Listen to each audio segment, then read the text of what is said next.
السلام علیکم ورحمۃ اللہ وبرکاتہ۔ نحمده ونصلی علی رسولہ الکریم، اما بعد فاعوذ باللہ من الشیطان الرجیم، بسم اللہ الرحمن الرحیم۔ رب اشرح لی صدری ویسر لی امری واحلل عقدۃ من لسانی یفقہوا قولی۔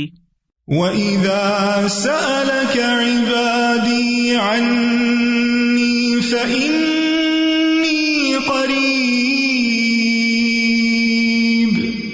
أُجِيبُ دَعْوَةَ الدَّاعِ إِذَا دَعَانِ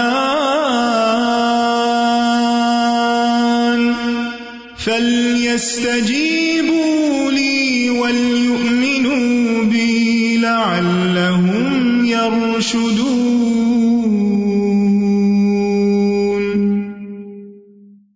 اور جب میرے بندے آپ سے میرے بارے میں سوال کریں تو کہہ دیجئے بے شک میں قریب ہوں، میں پکارنے والے کی پکار کا جواب دیتا ہوں۔ جب بھی وہ مجھے پکارے تو ان کو چاہیے کہ وہ میرا حکم مانیں اور مجھ پر ایمان رکھیں تاکہ وہ ہدایت پائیں۔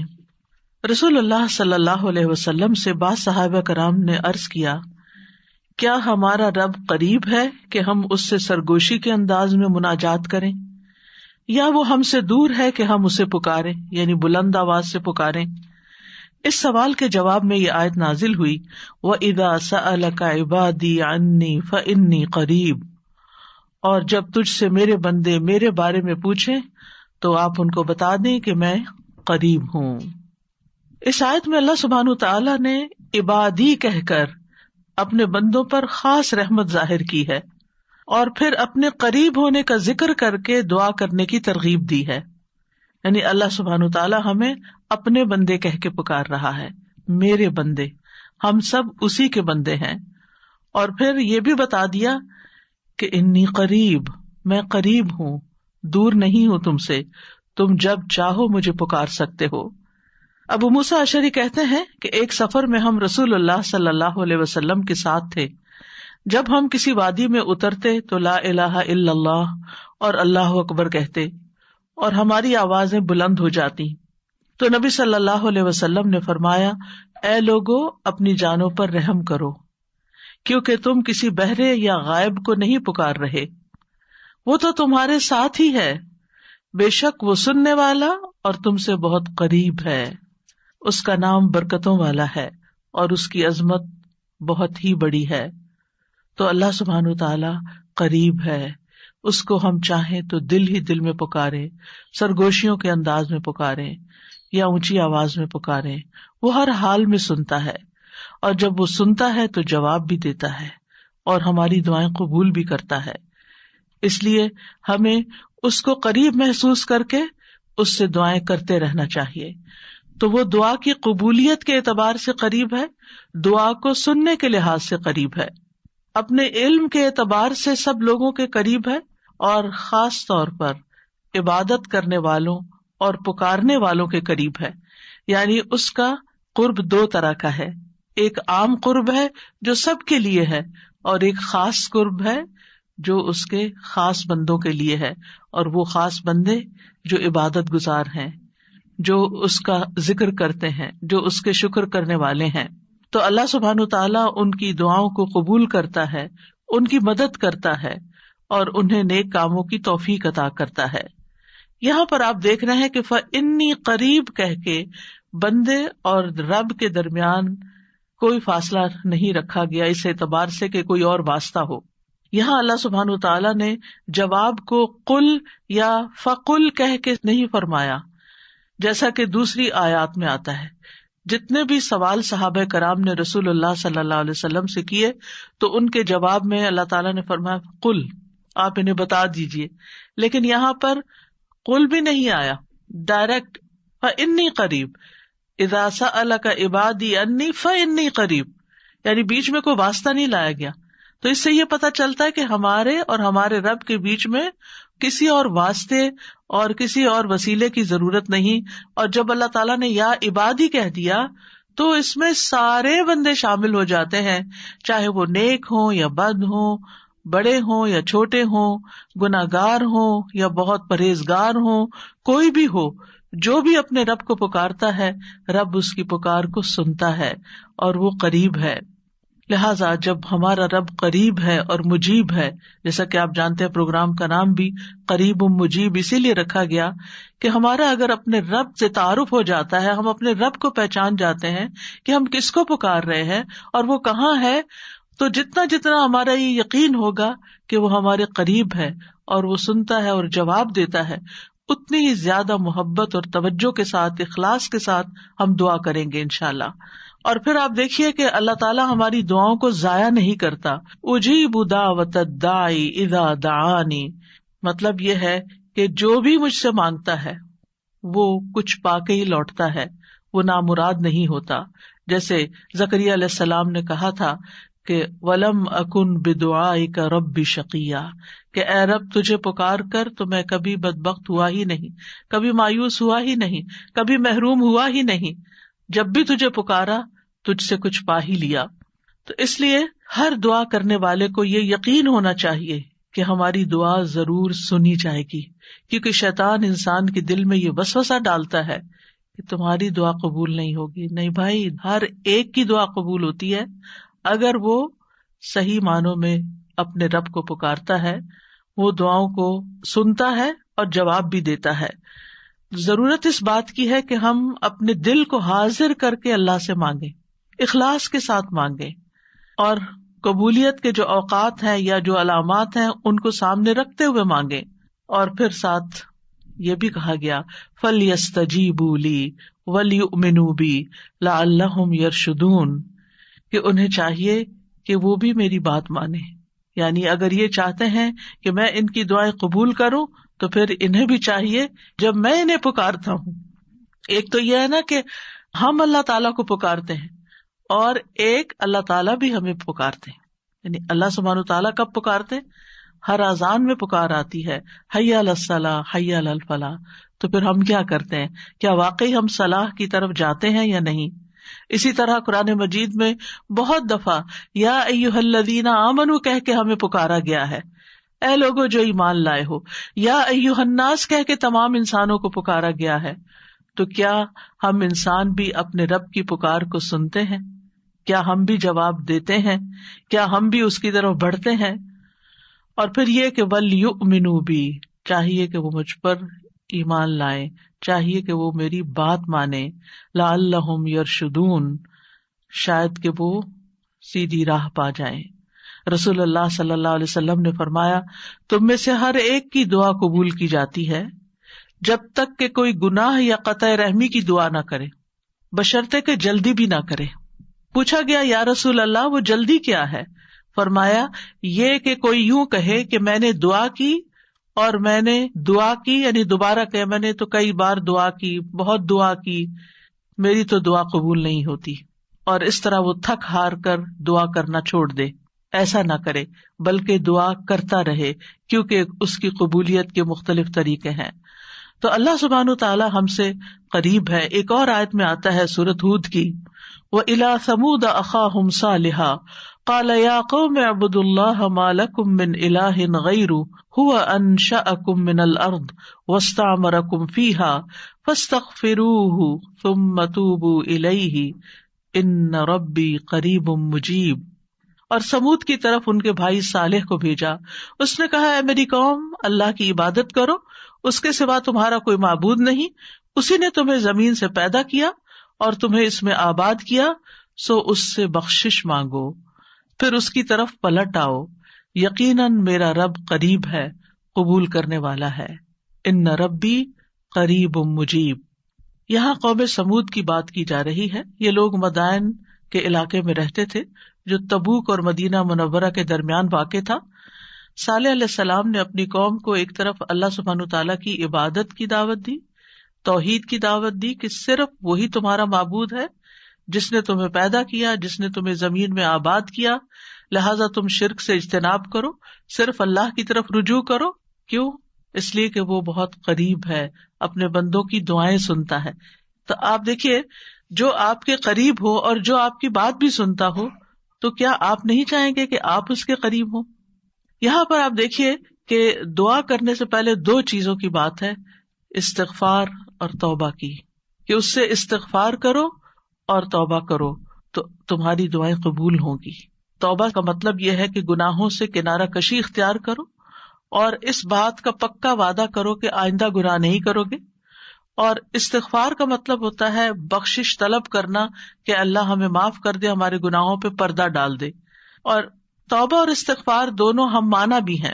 امام ابن قیم کہتے ہیں استغفار میں توبہ شامل ہے اور توبہ میں استغفار شامل ہے، اور جب ان کو الگ الگ بولا جاتا ہے تو پھر اس کا معنی الگ الگ بھی ہوتا ہے، اور اگر یہ دونوں اکٹھے آئیں یعنی ایک دوسرے کے ساتھ مل کر آئیں تو استغفار کا مطلب یہ ہوتا ہے کہ زندگی میں جو ہم کر چکے ہیں غلط کام، برائیاں، اللہ تعالی ہمیں ان کے شر سے محفوظ رکھے، اور توبہ کا مطلب یہ ہے کہ ہم آئندہ گناہ میں پڑنے کے شر سے آپ کی مدد چاہتے ہیں، حفاظت چاہتے ہیں۔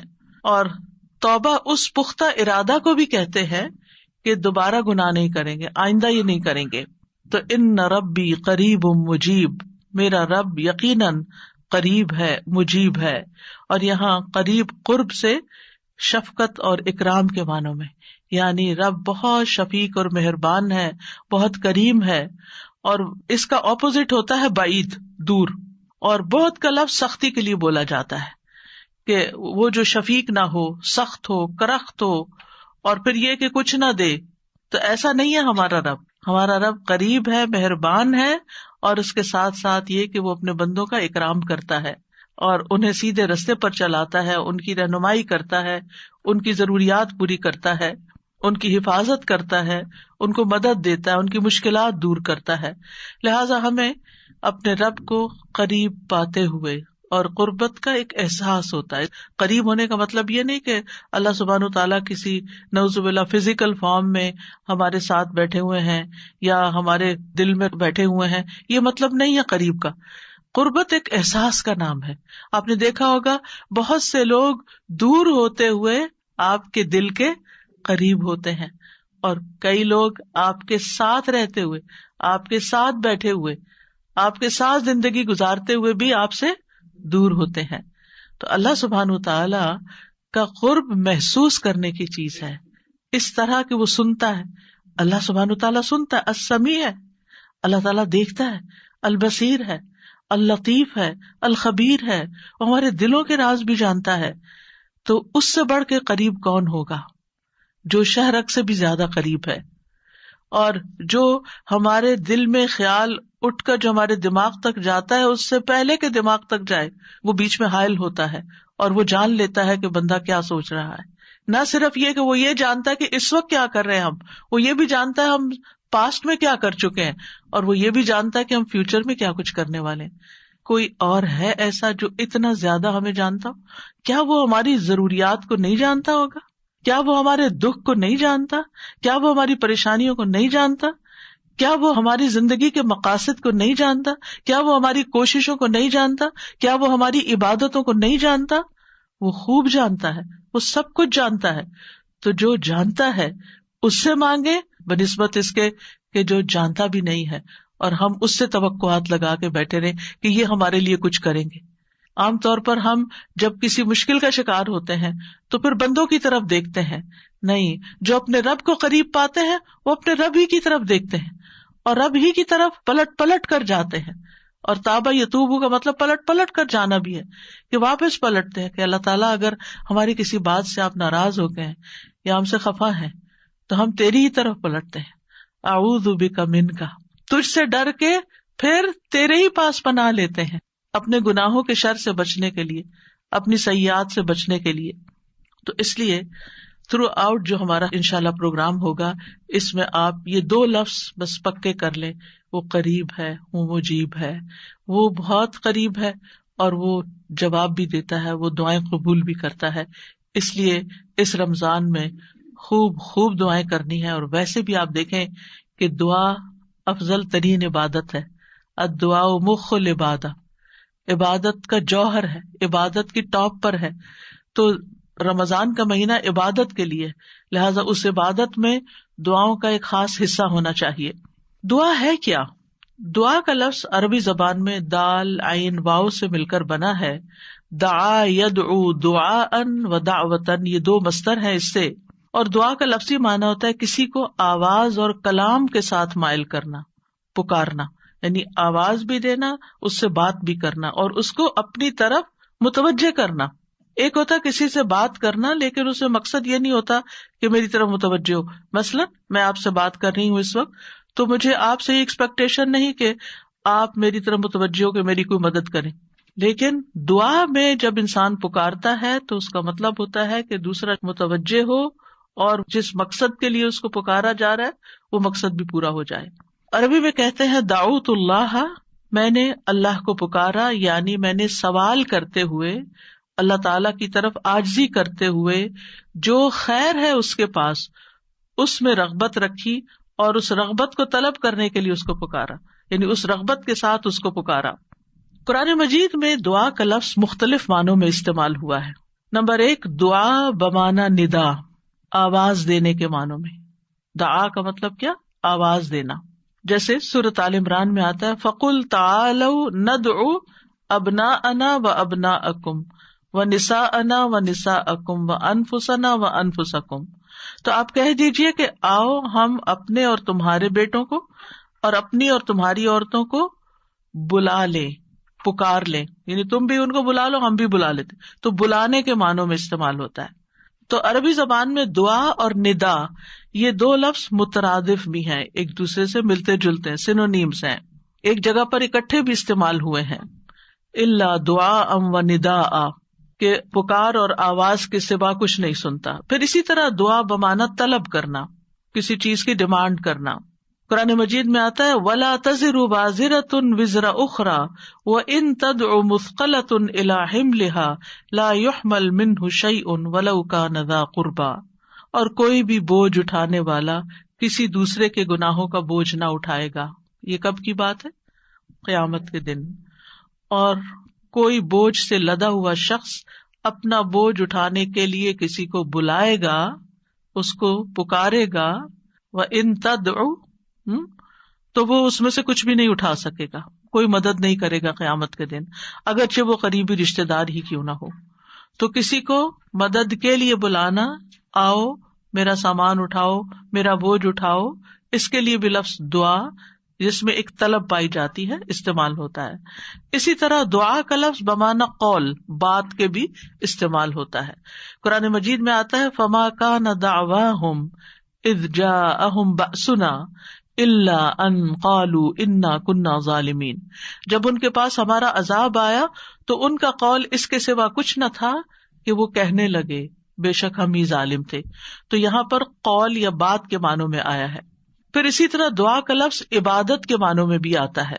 سورۃ کہف میں نوجوانوں کا جو قصہ آتا ہے جس میں وہ اب ایمان کو بچانے کے لیے غار کی طرف جا رہے تھے، تو اللہ تعالیٰ نے ان کے بارے میں فرمایا وَرَبَطْنَا عَلَىٰ قُلُوبِهِمْ إِذْ قَامُوا فَقَالُوا رَبُّنَا رَبُّ السَّمَاوَاتِ وَالْأَرْضِ لَن نَّدْعُوَ مِن دُونِهِ إِلَٰهًا لَقَدْ قُلْنَا إِذًا شَطَطًا. اور ہم نے ان کے دلوں کو مضبوط کر دیا جب وہ اٹھ کھڑے ہوئے تو کہنے لگے ہمارا رب تو آسمانوں اور زمین کا رب ہے، ہم ہرگز اس کے سوا کسی الہ کو نہیں پکاریں گے، یعنی اس کی عبادت نہیں کریں گے، اور اگر ہم ایسا کریں تو یقیناً ہم نے ناانصافی کی بات کی. تو دعا بمعنی عبادت. پھر اسی طرح پانچواں معنی قرآن مجید میں دعا بمعنی فریاد کرنا، طلب کرنا، فریاد کرنا.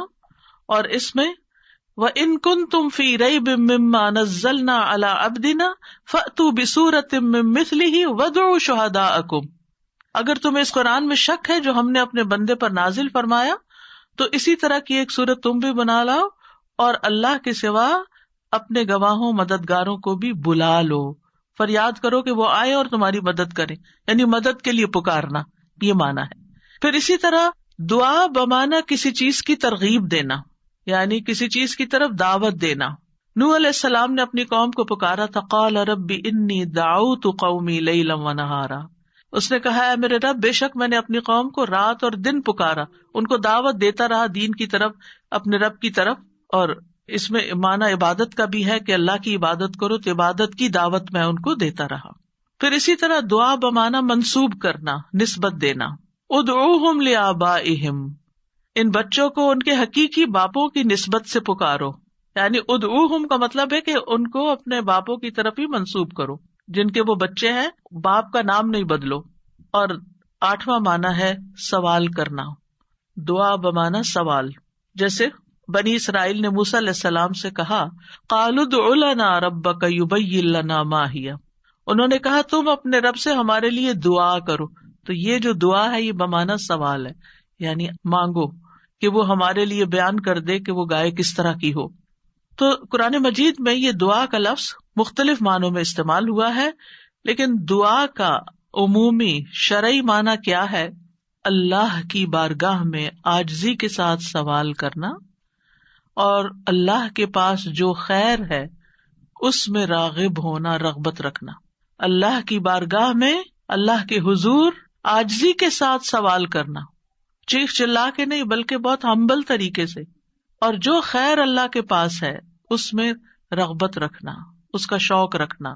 طیبی کہتے ہیں اس سے مراد ہے اللہ کی بارگاہ میں انتہا درجے کی عاجزی، انکساری اور محتاجگی ظاہر کرنا۔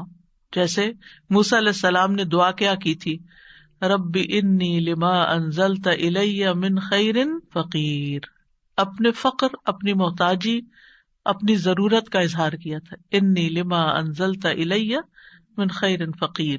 امام ابن قیم کہتے ہیں اس سے مراد ہے ایسی چیز کو طلب کرنا جو دعا کرنے والے کو فائدہ دے، یعنی فائدے کی چیز حاصل کرنے کے لیے سوال کرنا، اور ایسی چیز کو دور کرنے کے لیے طلب رکھنا جو اس کو نقصان دیتی ہو۔ تو پھر دو طرح سے دعا کرتا ہے انسان، کچھ فائدے کی چیزیں مانگتا ہے اور کچھ نقصان والی چیزوں کو دور کرنے کے لیے اللہ سے درخواست کرتا ہے۔ ہماری شریعت میں دعا کی دو بڑی اقسام ہیں، ایک ہے دعائے عبادت اور ایک ہے دعائے مسئلہ۔ دعائے عبادت کیا ہے؟ اس سے مراد ہے کہ انسان اللہ سے ثواب کی امید رکھتے ہوئے، اس کے عذاب سے ڈرتے ہوئے اس کی عبادت کرے، اس میں سوال نہیں ہے۔ تو عربی میں دعا بمعنی عبادت بھی استعمال ہوتا ہے، آتا نا وقال ربکم ادعونی استجب لکم ان الذین یستکبرون عن عبادتی سیدخلون جہنم داخرین۔ اس میں دعا کے دونوں معنی آ گئے، اور تمہارے رب نے فرمایا کہ مجھ سے دعا کرو میں تمہاری دعا قبول کروں گا، یہ تو سوال ہو گیا۔ اور دوسرا، بے شک وہ لوگ جو میری عبادت سے تکبر کرتے ہیں عنقریب و ذلیل و خوار ہو کر جہنم میں داخل ہوں گے۔ تو یہاں عبادت کا معنی بھی آ گیا عبادت کے لفظ کے ساتھ، یعنی دعا ایک طرح سے عبادت ہے۔ تو دعائے عبادت کیا ہے کہ انسان اللہ سے ثواب کی امید رکھتے ہوئے، اس کے عذاب سے ڈرتے ہوئے اللہ کی عبادت کرے، جیسے نماز پڑھے، روزہ رکھے، قرآن کی قرأت کرے، تسبیح کرے، صدقہ کرے، اللہ کی طرف لوگوں کو دعوت دے، تعلیم کا کام کرے۔ تو انسان ان میں سے جو بھی عبادت کا کام کرے گا وہ دراصل اللہ کی طرف راغب ہوگا، کیونکہ دعا میں رغبت پائی جاتی ہے۔ اور جو شخص مثلا نماز پڑھتا ہے تو گویا وہ زبان حال سے دعا کر رہا ہوتا ہے، اللہ سے بخشش مانگ رہا ہوتا ہے کہ اللہ تعالیٰ ہمارے اوپر رحم کیجیے، ہم نے جو گناہ کیے ہیں آپ ان کو معاف کر دیجیے، کیونکہ نماز بذات خود کیا کرتی ہے؟ بلاؤں کو ٹالتی ہے، گناہوں کو معاف کرنے کا ذریعہ ہے، ٹھیک ہے۔ اچھا، صدقہ کیا کرتا ہے؟ گناہوں کی آگ بجھاتا ہے، ٹھیک ہے نا۔ تو یہ جو گناہوں کی آگ کا بجھنا ہے، یہ ہم بول کے بھی کہہ سکتے اللہ ہمیں جہنم کے عذاب سے بچا، تو وہ ہماری زبان بول رہی ہوتی، لیکن جب ہم صدقہ دے رہے ہوتے ہیں تو گویا ہمارا عمل جو ہے وہ اسی چیز کا تقاضا کر رہا ہے کہ ہم اپنے اوپر سے گناہوں کا بوجھ اتارنا چاہتے ہیں۔ تو ایک دعا سوال کے انداز میں ہوتی ہے اور ایک دعا حال کے ساتھ بیان ہو رہی ہوتی ہے، عمل کے ساتھ ہو رہی ہوتی ہے۔ اور دوسری جو دعائے مسئلہ ہے جس میں مانگنے کی دعا ہوتی ہے، تو وہ یہ ہے کہ انسان دنیا اور آخرت کی کوئی بھی بھلائی طلب کرنے اور دنیا اور آخرت کے نقصان کو دور کرنے کا سوال اللہ سے ہی کرے۔ دنیا اور آخرت کی کوئی بھی بھلائی مانگنا اور دنیا اور آخرت کے کسی بھی نقصان سے بچنا، یہ بس اللہ ہی سے کرے، اس کا سوال، یہ دعائے مسئلہ ہے، یعنی سوال کرنے والی، یعنی وہ دعا جس میں ہم سوال کرتے ہیں۔ کن چیزوں کا سوال کرتے ہیں؟ دنیا اور آخرت دونوں، آخرت نہیں بھولنی. ربنا آتنا فی الدنیا حسنۃ وفی الآخرۃ حسنۃ وقنا عذاب النار. تو دنیا اور آخرت کی حسنہ مانگنا اور دنیا اور آخرت کے عذاب سے، مصیبت سے بچنا. وقنا عذاب النار، سب سے بڑی مصیبت تو آگ ہے نا، یعنی اس کی کوئی تکلیف انسان کو پہنچے. نبی صلی اللہ علیہ وسلم نے فرمایا دعا عبادت ہے. قال الدعاء هو العبادۃ قال ربکم ادعونی استجب لکم. تمہارے رب کا فرمان ہے میں پکارنے والے کی دعا قبول کرتا ہوں جب وہ مجھے پکارتا ہے. تو دعا جو ہے یہ عبادت کی اقسام میں سے سب سے عظیم قسم ہے. امام خطابی اپنی کتاب شأن الدعاء میں کہتے ہیں اس حدیث کی وضاحت کرتے ہوئے الدعاء هو العبادہ، وہ کہتے ہیں کہ دعا عبادت کا ایک بڑا حصہ ہے یا سب سے افضل عبادت ہے. جیسے کہ لوگ کہتے ہیں لوگ بنو تمیم ہیں اور مال اونٹ ہیں، یعنی لوگوں کو دیکھنا تو بنو تمیم کو دیکھو، مطلب سب لوگوں سے افضل ہیں. نبی صلی اللہ علیہ وسلم اسی سے تھے نا، اور ان کی تعداد بھی زیادہ تھی.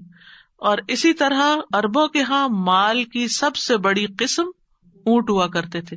وہ کہتے مال تو اصل میں اونٹ ہے اور لوگ تو بنو تمیم ہی ہے. تو اسی طرح کہا گیا دعا تو عبادت ہی ہے.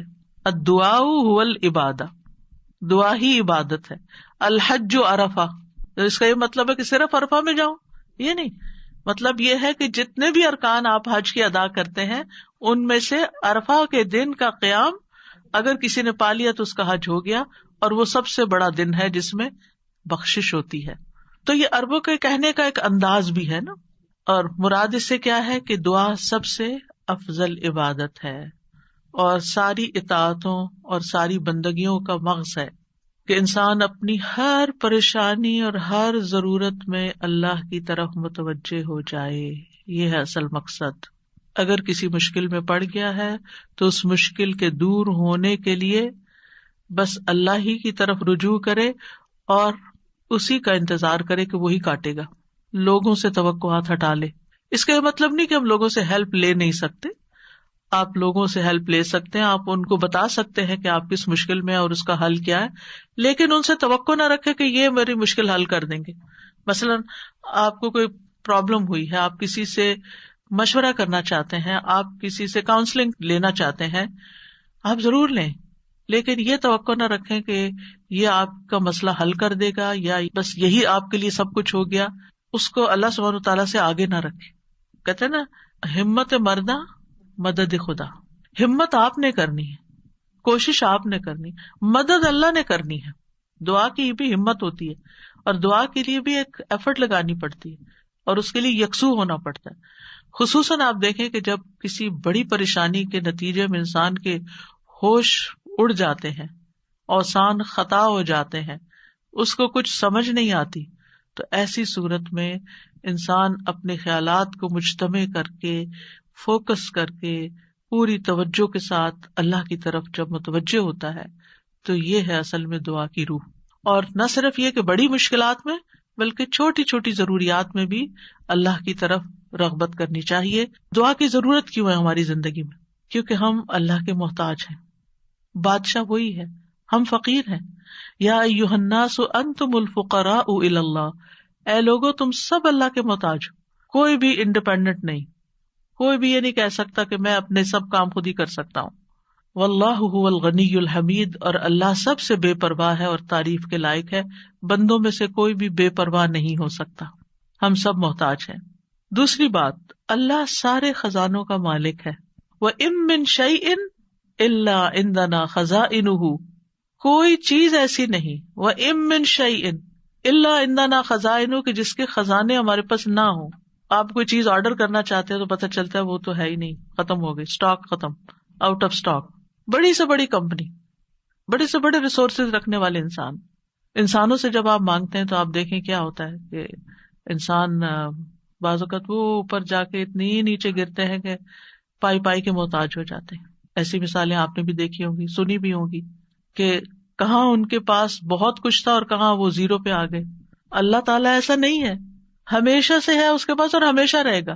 ساری مخلوق اگر کسی میدان میں جمع ہو کر سب کچھ مانگے تو بھی اللہ تعالیٰ کے خزانوں میں اتنی کمی نہیں آتی جتنی ایک سوئی کو سمندر میں ڈبو کے نکالا جائے تو پانی جو سوئی کے ساتھ لگتا ہے اتنی بھی کمی نہیں ہوتی.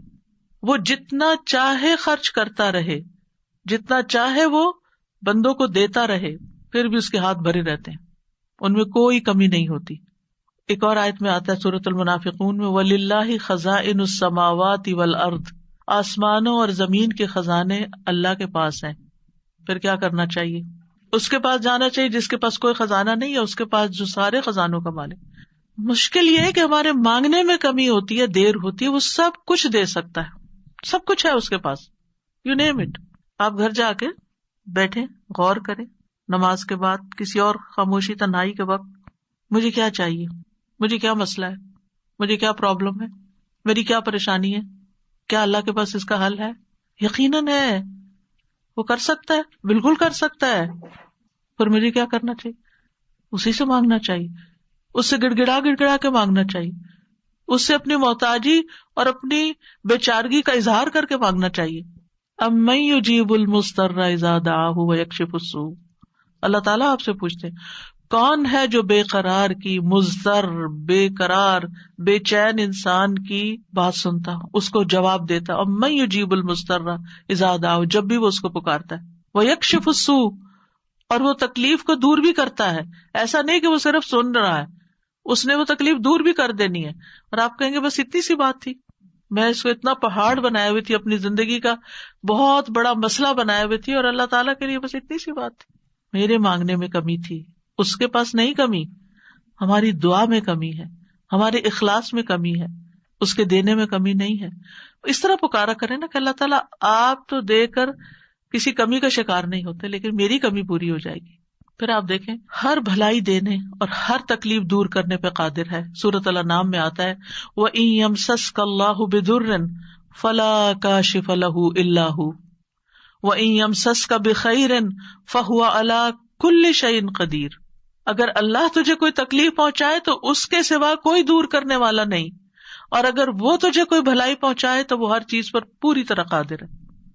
وہ سب کچھ کر سکتا ہے, وہ قادر ہے.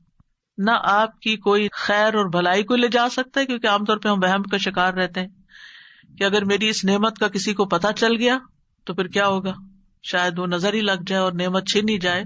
ہر وقت اس وہم کا شکار رہنا دراصل اپنے آپ کو ٹارچر کرنا ہے. نہیں, وَإِن يَمْسَسْكَ بِخَيْرٍ, اگر اللہ نے آپ کو کوئی خیر دی ہے, فَهُوَ عَلَى كُلِّ شَيْءٍ قَدِيرٌ, وہ ہر چیز پہ قادر ہے, وہ آئندہ بھی دیے رکھے گا. اس نے اس لیے تھوڑی دی ہے کہ بس ایک بندہ کوئی دیکھے اس چیز کو اور بس وہ واپس لے لے, وہ ایسا نہیں کرتا.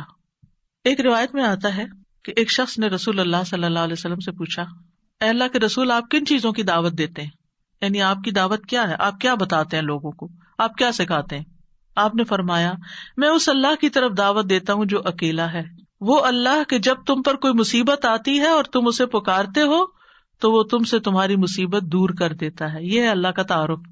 جب آپ کے بچے آپ سے پوچھیں اللہ کون ہے تو آپ کیا بتاتے ہیں؟ یہ بڑے بڑے لفظ بولتے ہیں نا. یہ دیکھیں یہاں پر کیا بولا گیا, اتنے سمپل. آپ بچے کو کہہ سکتے ہیں اللہ وہ ہے جو تمہیں کھانا دیتا ہے, اللہ وہ ہے جو تمہیں فلاں چیز دیتا ہے, تمہیں ماما بابا دیے ہیں, جو بچے کی ضرورت ہوتی ہے ایج کے حساب سے آپ اس اعتبار سے بچے کو اللہ کا تعارف کرا سکتے ہیں, ان چیزوں کے ساتھ جو نظر آتی ہیں اور جو اس کی پسند کی ہیں کہ وہ ہے اللہ. پھر آپ نے فرمایا کون ہے اللہ, کہ جب تم کسی بیابان اور جنگل میں راستہ بھول جاؤ اور تم اس سے دعا کرو تو وہ تمہیں واپس پہنچا دیتا ہے. اور صرف جنگل بیابان نہیں, اب تو خیر GPS وغیرہ کی سہولت موجود ہے, اس کے باوجود بھول جاتے ہیں نا, اس کے باوجود غلط ٹرن لے لیتے ہیں, کبھی پہلے اور کبھی بعد میں. GPS فریز ہو جاتے ہیں, نیٹ چلا جاتا ہے, روڈ میپ ختم ہو جاتا ہے, کئی مسائل ہیں. تو کبھی بھی راستہ بھولیں تو ہم پہلی بات یہ سوچیں کہ اللہ سے دعا کرتے ہیں اللہ راستہ دکھا دے. راستہ بھولنے پر مجھے کبھی ٹینشن نہیں, میں ہمیشہ سوچتی ہوں اللہ پہنچا دے گا, ہو جائے گا, کوئی مسئلہ نہیں. اللہ کے تو علم ہے نا. میں تو کہتی ہوں کہ آپ کو پتا ہے نا کہاں ہے, بس وہاں لے جائیں. ہمیں نہیں پتا, آپ کو تو پتا ہے نا. تو جب آپ اللہ سے مانگتے ہیں, کبھی لاڈ پیار سے, کبھی اس کی کسی صفت کا واسطہ دے کر, کبھی اپنی عاجزی محتاجی ظاہر کر کے, تو وہ ضرور سنتا ہے.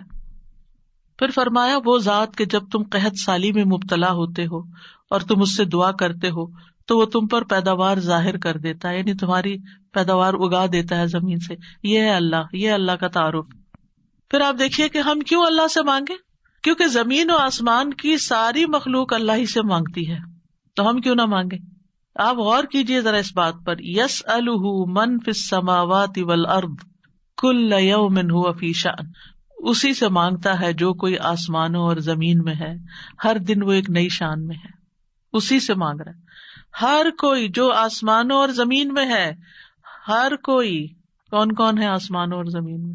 آسمانوں میں فرشتے ہیں جن کو ہم جانتے ہیں، زمین پر انسان اور جنات ہیں، اس کے علاوہ جو اور مخلوقات ہیں، وہ ساری مخلوق اللہ سے مانگ رہی ہے. اگر ساری مخلوق اللہ سے مانگتے اور ہم کسی اور سے مانگنا شروع کر دیں، غیر اللہ سے مانگیں، تو کتنی حماقت والی بات ہے نا. اللہ نے عقل اسی لیے دی تھی کہ ہم اللہ ہی کو نہ پہچانے. تو اللہ سبحانہ وتعالیٰ سے سوال کرنے کے اعتبار سے 4 طرح کے لوگ ہیں.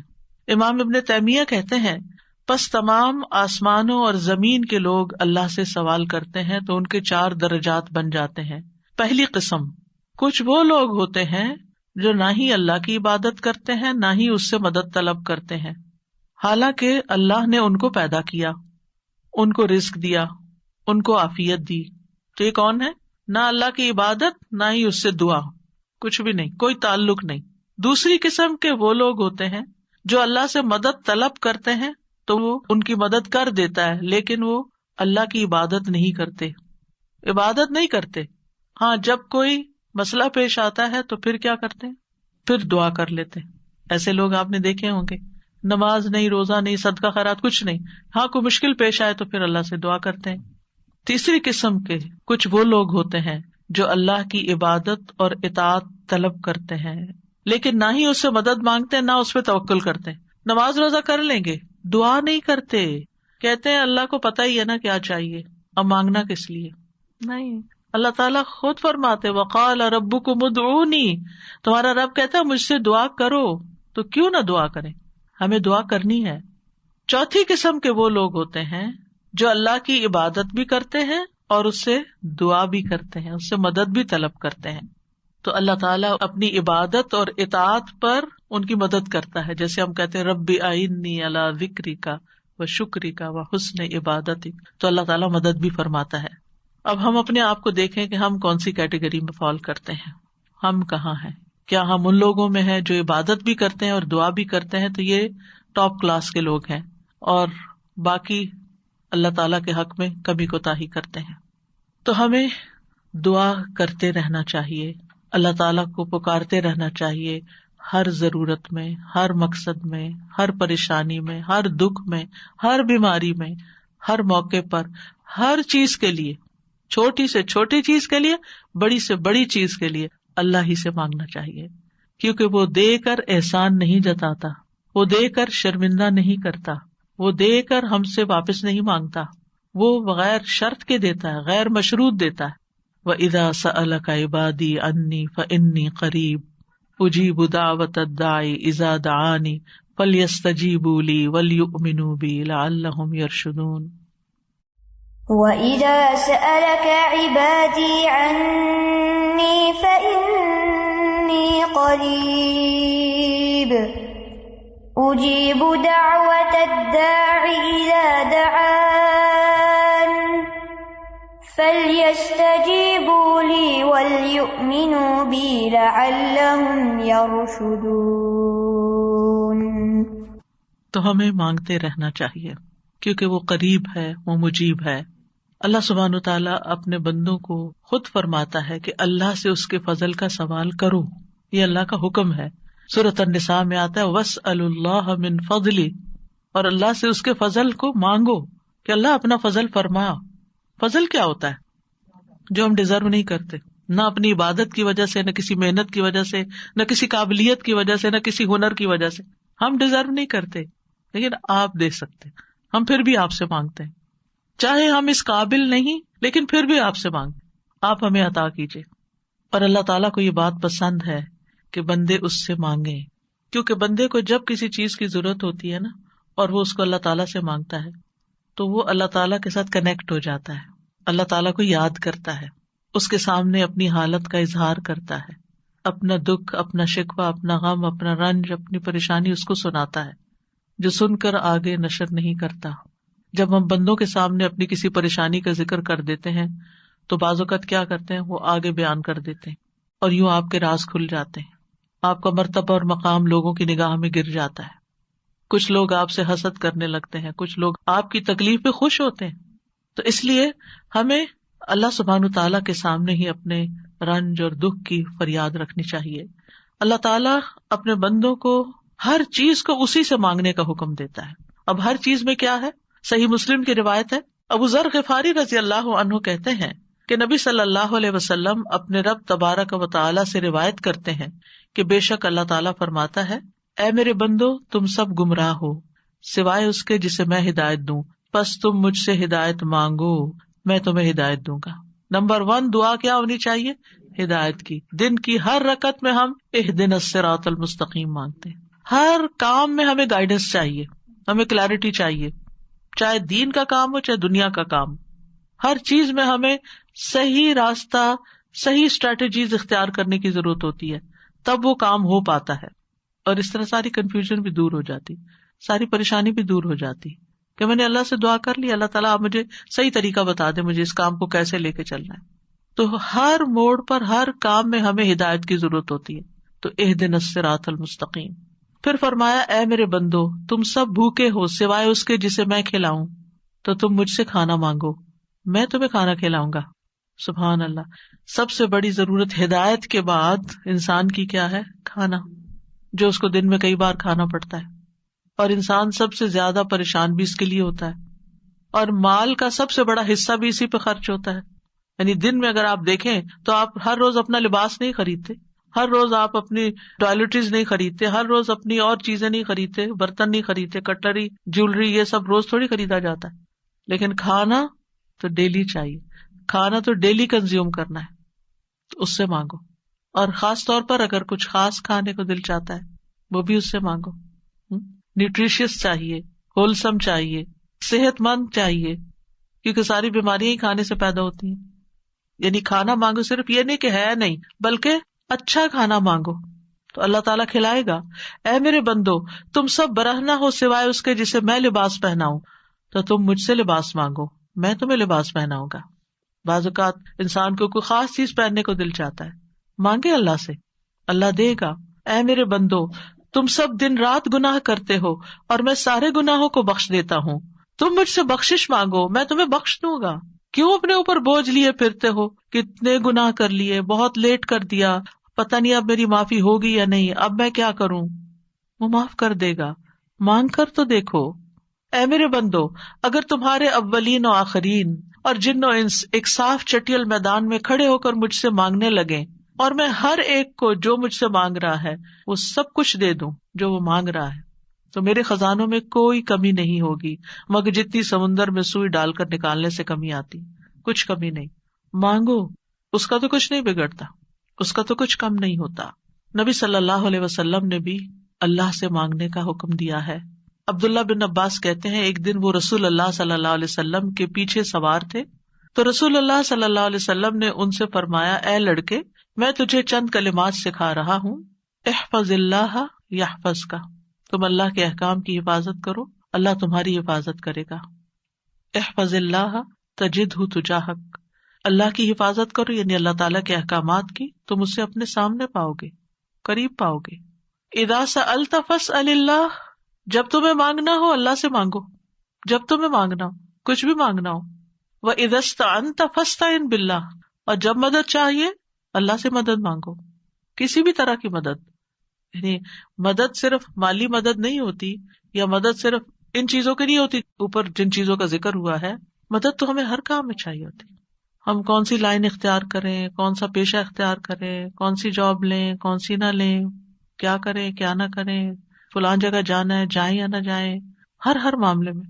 اور یہ جو ہمیں استخارہ سکھا دیا گیا تو یہ بھی تو یہی ہے۔ اور اس استخارے میں بھی آپ دیکھیے، اذا سألک عبادی انی فانی قریب اجیب دعوت الداعی اذا دعانی، تو اس میں بھی آپ دیکھیں بیچ میں واسطہ نہیں رہا نا، تو ہم کسی سے نہیں کہہ سکتے آپ میرا استخارہ کریں، آپ اپنے لیے خود ہی خیر مانگے، آپ صلی اللہ علیہ وسلم نے عبداللہ بن عباس سے کہا، جان رکھو اگر ساری دنیا مل کر بھی تمہیں نفع پہنچانا چاہے تو تمہیں نفع نہیں پہنچا سکتی سوائے اس کے جو اللہ نے تمہارے لیے لکھ دیا، اور اگر وہ سارے مل کر تمہیں کوئی نقصان دینا چاہیں نقصان نہیں دے سکتے سوائے اس کے جو اللہ نے تمہارے لیے لکھ دیا۔ کتنا بڑا توکل سکھاتی ہے یہ بات، کتنی فکریں پریشانیاں دل سے اور دماغ سے بالکل آف لوڈ ہو جاتی، کچھ نہیں ہوتا، کوئی کچھ نہیں بگاڑ سکتا۔ ہم ڈرتے رہتے ہیں نا، کبھی فیوچر سے ڈرتے ہیں، کبھی لوگوں سے ڈرتے ہیں، کبھی کسی بیماری سے ڈرتے ہیں، کبھی بھوک فقر و فاقہ سے ڈرتے ہیں، کبھی اپنے اولاد کے بارے میں ڈر رہے ہوتے ہیں، فکر کر رہے ہوتے ہیں ان کا کیا بنے گا، ان کے ایمان کا کیا ہوگا، ان کے کھانے پینے کا کیا ہوگا، ان کے رہنے کا کیا، یہی فکریں تو ہیں ہماری جن میں ہم ڈوبے رہتے ہیں۔ اللہ نے ہمیں صرف ان فکروں کے لیے تھوڑی بھیجا ہے، ہمیں تو اللہ نے اپنی عبادت کے لیے بھیجا تھا، اللہ نے ہمیں بڑے کام کرنے کے لیے بھیجا، ہم نے اپنے آپ کو چھوٹی چھوٹی چیزوں میں الجھا کر بیمار کر لیا اور انہی کے اندر ہی گھومتے رہے اور انہی کی فکر کرتے رہے اور انہی کے بوجھ تلے دبے رہے، جبکہ ہمیں تو کنتم خیر امۃ اخرجت للناس، تم بہترین امت ہو، تمہیں تو انسانیت کے لیے پیدا کیا گیا تھا، تمہیں تو اوروں کے لیے پیدا کیا گیا تھا کہ تم خود بھی ہدایت پر اور انہیں بھی اللہ کی طرف بلاؤ، اور تم صرف اپنی ہی ذات میں کھو گئے اور صرف اپنے ہی غم لے کر بیٹھ گئے اور صرف اپنی ہی پریشانیوں میں دن رات رہے۔ ان سب چیزوں کو تو اللہ کے حوالے کرنے کی ضرورت ہے، وہ ٹیک کیئر کرے گا۔ ان تنصروا اللہ ینصرکم، اگر تم اللہ کی مدد کرو گے اللہ تمہاری مدد کرے گا، اور وہ ضرور کرے گا۔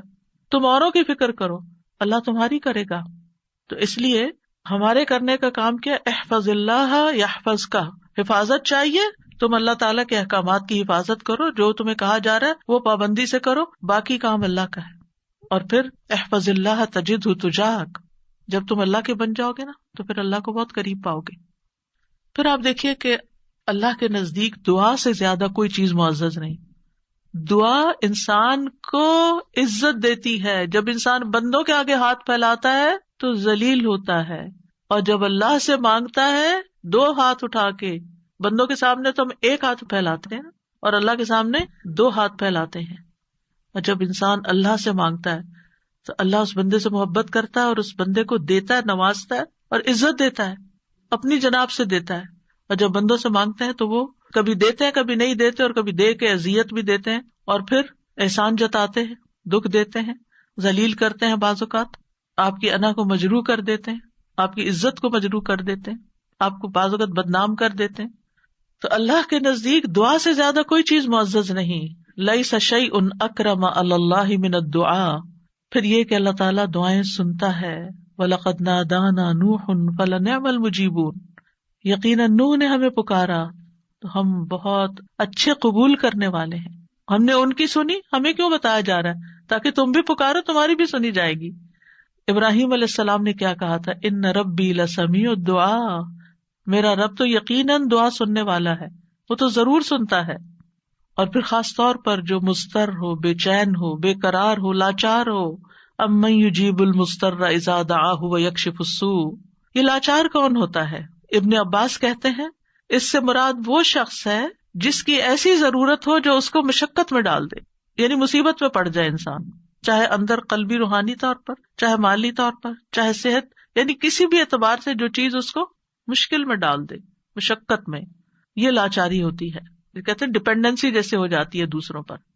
سدی کہتے ہیں کہ اس سے مراد وہ شخص ہے جس کے پاس کوئی ہیلا چارہ قوت باقی نہ رہے، یعنی دنیا میں اس کا کوئی وسیلہ سبب نہیں رہا، تنہا رہ گیا، وہ سنتا ہے۔ ذنون کہتے ہیں اس سے مراد وہ شخص ہے جو اپنے تعلقات کو اللہ کے سوا سب سے کاٹ دے، بس اللہ ہی ہے میرا۔ ابو جعفر کہتے ہیں کہ اس سے مراد مفلس شخص ہے جس کے پاس کچھ نہیں۔ سہل بن عبداللہ کہتے ہیں اس سے مراد وہ شخص ہے جو اپنے ہاتھ دعا مانگتے ہوئے اللہ کی طرف بلند کرتا ہے، اوپر اٹھاتا ہے، حالانکہ اس کے پاس اطاعت کا کوئی نیکی کا کام نہیں ہوتا جس کو وہ وسیلہ بنا سکے۔ لاچار، اب ہر جگہ سے مایوسی ہو گئی، اب ایک ہی راستہ ہے، اور وہ راستہ شیطان کہتا ہے تم تو اتنے نافرمان ہو، تمہاری نہیں سنی جائے گی، نہیں، وہ پھر بھی سنتا ہے۔ امن یجیب المضطر، اصل میں بندے تو ہم اللہ ہی کے ہیں نا، چاہے ہم اللہ کو اپنا بنائیں یا نہ بنائیں، ہیں تو اسی کے، جانا تو اسی کی طرف ہے، دنیا میں بھی اسی کی طرف جانے کی ضرورت پیش آتی ہے۔ اور پھر آپ دیکھیے کہ اللہ تعالیٰ کا قبولیت کا وعدہ بھی ہے، اور وہ بندوں کی حاجات پوری کرتا ہے۔ اللہ تعالیٰ خود پکارتے ہیں جب رات کا ایک تہائی حصہ بچتا ہے آسمان دنیا پہ نزول فرما کے اللہ تعالیٰ فرماتے ہیں کون ہے جو مجھ سے دعا کرے تو میں اس کی دعا قبول کروں، کون ہے جو مجھ سے بخشش طلب کرے تو میں اسے بخش دوں، کون ہے جو مجھ سے رزق مانگے تو میں اس کو رزق عطا کروں، کون ہے جو تکلیف دور کرنے کی درخواست کرے تو میں اس کی تکلیف دور کروں. اور یہ اعلان فجر کے طلوع ہونے تک ہوتا رہتا ہے. تو اللہ تعالیٰ پکار رہے کہ مانگو مجھ سے. اب دیکھیے اگر کبھی آپ کے پیرنٹس میں سے کوئی یا کوئی بڑا یا اگر آپ سے کہے کہ اچھا مانگو، کیا مانگتے ہو، فرمائش کرو، کیا کرتے ہیں ہمارا حال کیا ہوتا ہے؟ بہت خوش ہو جاتے ہیں، اتنی بڑی آفر آ گئی ہے، کرو فرمائش، کیا چاہیے، جیولری چاہیے، کپڑے چاہیے، جو چاہیے مانگو. تو ہمارا خوشی سے ایسا حال ہوگا کہ ہمیں یہ بھی یاد نہیں رہے گا کہ اب مانگنا کیا ہے آپ نے. اللہ سبحانہ وتعالیٰ روز ہمیں پکارتے ہیں کرو فرمائش، مانگو، کچھ مانگو، اور ہم مانگتے ہی نہیں. جاگ بھی جائے تو ہم مانگتے نہیں. مانگنے کی ضرورت ہے. آپ دیکھیے کہ دنیا کے بادشاہ جب کوئی سوالی آتا ہے، کوئی بیگر آتا ہے، وہ دروازے بند کر دیتے ہیں. جو انسان 2 سے 3 دفعہ آپ سے کچھ مانگ چکا ہو، جب آپ اس کو دیکھتے ہیں تو وہ موڑ کے چل دیتے ہیں، یہ پھر آ گیا ہے، پھر کچھ مانگے گا. کیا اللہ تعالیٰ بھی ایسے کرتا ہے؟ 100 بار آئے آپ اس کے پاس، 100 بار عطا کرے گا. وہ اپنا دروازہ بند نہیں کرتا، وہ اپنی دولت نہیں چھپاتا. وہ تمہارے لیے ہر روز رات کو دروازہ کھولتا ہے، آ جاؤ تم میری طرف، مانگو مجھ سے. امام ابن قیم کہتے ہیں اللہ جس کے ساتھ خیر کا ارادہ کرتا ہے اس کے لیے ذلت کا، عاجزی کا، اللہ کی بارگاہ میں پناہ پکڑنے اور محتاجی ظاہر کرنے کا دروازہ کھول دیتا ہے. یعنی اس کو دعا مانگنا آ جاتا ہے. اور جس کو دعا کی توفیق مل گئی اس کو ہر خیر مل گئی. تو اصل چیز یہ ہے کہ دعا کی توفیق ہو جائے، دعا مانگنا شروع کر دیں. آپ دیکھیے کہ اس نیت سے بھی یہ پروگرام رکھا گیا تھا کہ ہم روز دعا کے بارے میں کچھ سنیں، پھر دعا کے مطلب کو سمجھیں، دعا کرتے رہے تاکہ ہمیں دعا مانگنا آ جائے. یعنی اس کا ہول سول گول ہے اس پروگرام کا وہ یہ کہ ہمیں دعائیں مانگنا آ جائے، ہم دعاؤں کے شوقین ہو جائیں، دعا مانگنے سے محبت کرنے لگے، دعاؤں کے اوپر یقین کرنے لگے کہ اللہ تعالیٰ سنتا اور ضرور سنے گا، اور ہمارے سارے بوجھ اتر جائیں اور ہم سارے اپنے معاملات اپنے رب کے سپرد کر دیں، اور ہم دنیا میں بھی ایک اچھی زندگی بسر کریں اور آخرت میں بھی. امام ابن تیمیہ کہتے ہیں جب اللہ کسی بندے کے ساتھ خیر کا ارادہ کرتا ہے تو اس کے دل میں دعا مانگنے اور اس سے مدد طلب کرنے کا الہام کر دیتا ہے کہ اللہ سے مانگو، اس کے دل میں ڈال دیتا ہے، اور اللہ اس کے مدد طلب کرنے اور اس کے دعا مانگنے کو اس کے لیے خیر کا ذریعہ بنا دیتے ہیں جس کے لیے اس نے مدد طلب کی ہوتی ہے، یعنی اس کا رستہ نکل آتا ہے. تو دعا مانگنے کے فائدے کیا ہیں؟ دعا ہر حال میں انسان کو فائدہ دیتی ہے. نمبر 1، دعا مانگ رہے ہوتے تو آپ عبادت کر رہے ہوتے ہیں، یہ اجر الگ لکھا جاتا ہے. اللہ تعالیٰ کی پسند کا کام کر رہے ہوتے ہیں، اللہ تعالیٰ سے کنیکٹڈ ہوتے ہیں، اور پھر یا تو دعا فوراً قبول ہو جاتی ہے، جو مانگا وہ اسی وقت مل جاتا ہے، یا پھر یہ کہ کوئی ایسی مصیبت ٹل جاتی ہے جو آنے والی تھی اور آپ کی اس دعا کی وجہ سے وہ مصیبت چلی گئی. رسول اللہ صلی اللہ علیہ وسلم نے فرمایا دعا فائدہ دیتی ہے اس کے بارے میں بھی جو کچھ نازل ہو چکا ہے اور اس کے بارے میں بھی جو نہیں اترا. بس اللہ کے بندو تم پر دعا کرنا لازم ہے، یعنی جو مصیبتیں آ گئی ہیں ان کو بھی دور کرے گی دعا، اور جو ابھی نہیں آئی اتر رہی ہیں ان کو بھی دور کر دے گی، آنے والی مشکلات کو بھی ہٹا دے گی. پھر یہ کہ اللہ تعالیٰ اپنے مانگنے والوں کو خالی ہاتھ نہیں لوٹاتا. حدیث میں آتا ہے بے شک اللہ عز و جل کو اس بات سے حیا آتی ہے کہ اس کا کوئی بندہ اس کے سامنے ہاتھ پھیلا کر کسی خیر کا سوال کرے اور وہ انہیں خالی لوٹا دے، کہ کچھ بھی نہ ڈالے اس میں.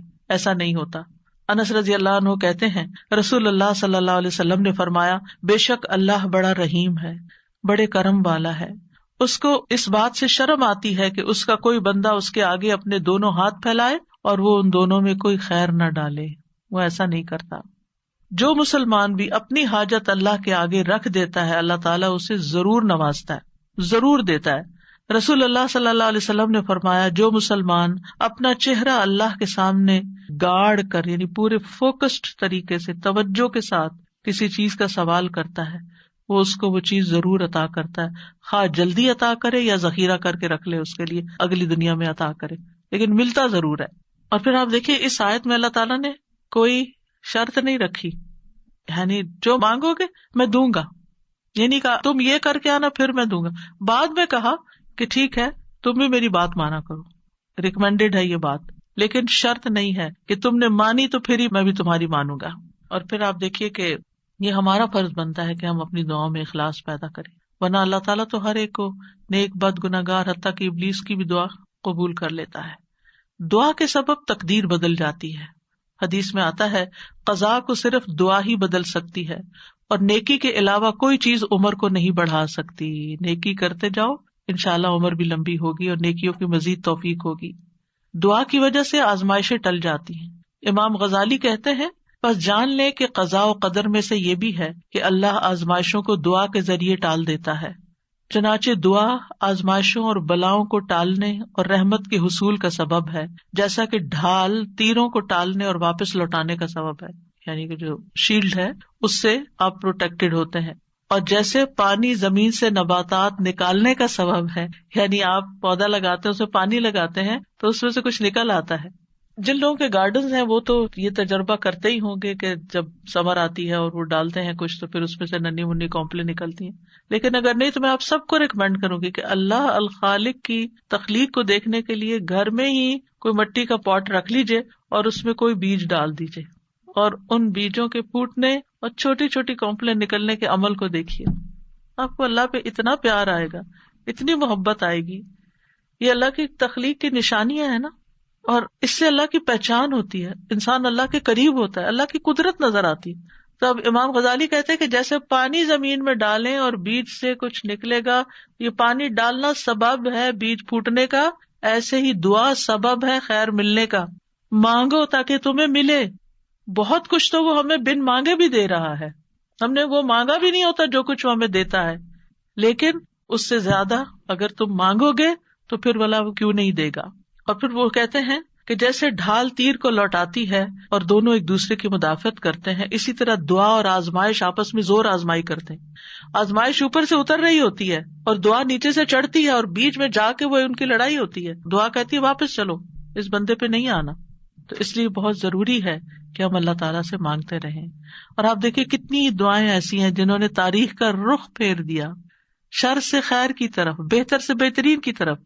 ابراہیم علیہ السلام کی دعا کی مثال، انہوں نے مانگا تھا ربنا وابعث فیہم رسولا منہم یتلو علیہم آیاتک ویعلمہم الکتاب والحکمت ویزکیہم انک انت العزیز الحکیم. 2500 سال بعد دعا قبول ہوئی. محمد الرسول اللہ صلی اللہ علیہ وسلم دنیا میں تشریف لائے اور انسانی تاریخ کا دھارا بدل گیا. ابو امامہ کہتے ہیں میں نے کہا اللہ کے رسول صلی اللہ علیہ وسلم آپ کے اس کام کی ابتدا کیسے ہوئی، یعنی آپ نے یہ جو سب کچھ کیا ہے بگننگ کہاں سے تھی؟ کہا میرے باپ ابراہیم علیہ السلام کی دعا سے. آپ بھی اپنے بچوں کے لیے، نسلوں کے لیے، اپنے شاگردوں کے لیے دعائیں کیا کریں.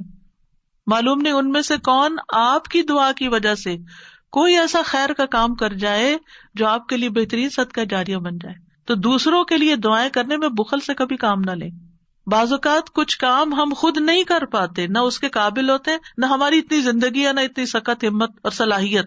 لیکن ہم جب دوسروں کے لیے وہی دعائیں کرتے ہیں تو اللہ سبحانہ وتعالیٰ ان کے ذریعے وہ سارا ثواب اور خیر ہم تک واپس پہنچا دیتا ہے. ہم سب لوگ، انسان، باقی مخلوقات بھی نبی صلی اللہ علیہ وسلم کی آمد کی وجہ سے رحمت پاتے ہیں. آپ رحمت للعالمین ہیں اور اس دعا کی وجہ سے دائمی خیر اور بھلائی پا رہے ہیں. پھر نوح علیہ السلام کی دعا. نوح علیہ السلام بہت مظلوم تھے، ان کی قوم دعوت دینے کی وجہ سے ان کو مارتی پیٹتی بھی تھی. پھر انہوں نے جب دعا کی تو وہ ان کی نجات کا ذریعہ بنی. عیسیٰ علیہ السلام کی دعا جو آخری زمانے میں ہوگی، جب طور میں آخری زمانے میں ایمان والے ان کے ساتھ محصور کر دیے جائیں گے تو ان کی دعا کی وجہ سے مسلمانوں کے لیے فتح ہوگی، یاجوج ماجوج کی تباہی ہوگی. ابن قیم کہتے ہیں مصیبت کو ٹالنے میں اور اپنا مقصد حاصل کرنے میں دعا قوی ترین اسباب میں سے ایک سبب ہے. یہ تمام دوائیوں سے زیادہ مفید ہے. دعا ساری دوائیوں سے زیادہ مفید ہے. یہ آزمائشوں کی دشمن ہے. دعا آزمائشوں کی دشمن ہے. یہ آزمائشوں کو دور دھکیلتی ہے، ان سے زور آزمائی کرتی ہے، ان کو واقع ہونے سے روکتی ہے، جو واقع ہو چکی ہوں ان کو ختم کرتی ہے، ان کو ہلکا کر دیتی ہے. اور یہ مومن کا ہتھیار ہے. یعنی اگر دعا آزمائش سے زیادہ طاقتور ہو تو آزمائش ختم ہو جاتی ہے. یعنی بعض اوقات ہم کہتے ہیں آزمائش نہیں ختم ہو رہی کیونکہ ہماری دعا ابھی کمزور ہے، اس کو اور اسٹرانگ کریں. اگر آزمائش سے کمزور ہو تو آزمائش کبھی ہو جاتی ہے. اور وہ دونوں ایک دوسرے کا مقابلہ بھی کرتی ہیں، ایک دوسرے کے ساتھ جھگڑا کرتی ہیں. پھر یہ ہے کہ دعا ساری خیر اور بھلائی لے آتی ہے. جامع الخیر ہے. دعاؤں کے سبب بیماریاں دور ہوتی ہیں. امام ابن تیمیہ کہتے ہیں بہت سے مریض ایسے ہیں جو بغیر دوا کے صرف دعا کی وجہ سے یا دم یا دل کی مضبوطی کے ساتھ اور اچھے توکل کے ساتھ شفا پا لیتے ہیں. دوا کے بغیر ہی ٹھیک ہو جاتے ہیں. دعا سے ہم و غم دور ہوتا ہے, ڈپریشن دور ہوتا ہے, اور خاص طور پر وہ جو غم کی دعا ہے نا وہ پڑھنی چاہیے. اللہم انی اعوذ بک من الہم والحزن.